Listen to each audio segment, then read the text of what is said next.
दोस्तों नमस्कार, मैं उदय Mishra, financial planner and financial adviser.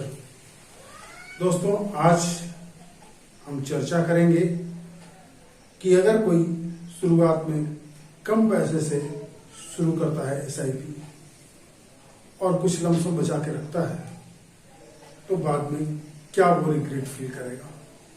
दोस्तों मान लीजिए किसी ने 2000 रुपये की एसआईपी शुरू की, 4000 रुपये की एसआईपी की, लेकिन उसका कैपेसिटी 10,000 15,000 रुपये की एसआईपी करने की थी, लेकिन उसने नहीं किया।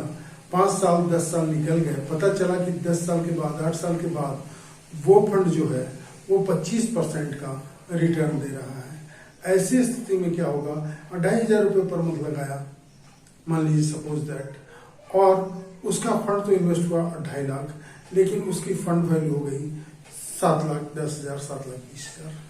अब ऐसी स्थिति में वो ये रिग्रेट फील करेगा कि हमने काश पहले ज्यादा पैसा लगाया होता, 2,500 की जगह 5,000 लगाए होते, 10,000 लगाए होते, 15,000 लगाए होते। तो अब ऐसा सोचने से कोई बेनिफिट होने वाला नहीं है। इसलिए आप जब भी म्यूचुअल फंड में एसआईपी इन्वेस्ट करते हैं तो हमेशा ही मैक्सिमम जो आपकी कैपेसिटी है एसआईपी में लगाने की, उस कैपेसिटी पर पैसा लगाइए और ये ध्यान करके लगाइए कि जो पैसा आप लगा रहे हैं वो 10 से 15 साल के लिए उसको छूने की जरूरत नहीं है।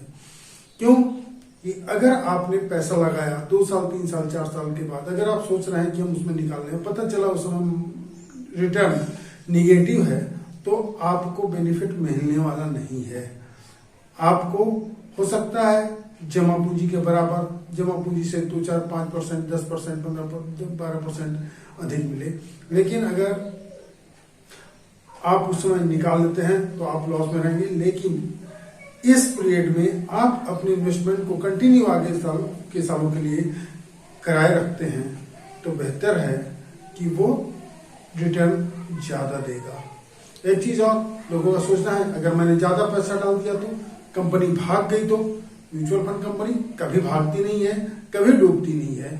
भागने और न भागने का कारण ये है कि जब किसी कंपनी के पास स्वयं पैसा रहता है और वो स्वयं उन पैसों से मैनेज करती है और उसका उपयोग स्वयं के काम में लगाती है तो वो भाग सकती है। म्यूचुअल फंड का पैसा दोस्तों उसके पोर्टफोलियो में, उस स्कीम के बड़े पोर्टफोलियो में जितने भी शेयर होते हैं उसमें लगे रहते हैं, और उसमें लगे रहने के कारण म्यूचुअल फंड कंपनी के पास पैसा एक दिन भी नहीं रहता है, वो शेयरों में बटा रहता है। फंड मैनेजर उसका देख रेख करता है, और यही कारण है कि म्यूचुअल फंड कंपनी कभी नहीं डूब सकती है, कभी भाग नहीं सकती है। इसलिए बेझिझक लगाइए, लेकिन हाँ इतना ध्यान रखिए कि आप वो पैसा डालिए जो आप 10 साल 15 साल 20 साल के लिए डाल रहे हैं। अब कुछ लोगों का पूछना रहता है 5 साल के लिए हम कौन सा फंड डालें। भाई 5 साल में कोई गारंटी नहीं है, कोई गारंटी नहीं है कि आपका 5 साल बाद 10% बढ़ेगा, 15% बढ़ेगा या 20% बढ़ेगा। हो सकता है 1% निगेटिव भी रहे। तो हम ऐसा सलाह नहीं देते हैं कि 5 साल के लिए लाइए, 5 साल में वेल्थ क्रिएट हो जाएगा। बहुत बड़ा वेल्थ क्रिएट नहीं होगा, रिटर्न मिलेगा, प्लस में भी रिटर्न मिलेगा। हो सकता है ऐसा चांस कम रहता है कि निगेटिव रिटर्न है 5 साल में, लेकिन वेल्थ क्रिएशन हो जाएगा, बहुत बड़ा कॉर्पस बन जाएगा। यह सोच के आप 5 साल के लिए निवेश मत करिए। उससे अच्छा है आप वेल्थ क्रिएट करने की जगह मिनिमम, लेकिन हाँ बाकी जगहों से ज्यादा रिटर्न आपको मिल जाएगा, ये निश्चित है। दोस्तों धन्यवाद। अगर आपको ये वीडियो अच्छा लगा हो लाइक करिए, सब्सक्राइब करिए और शेयर करिए।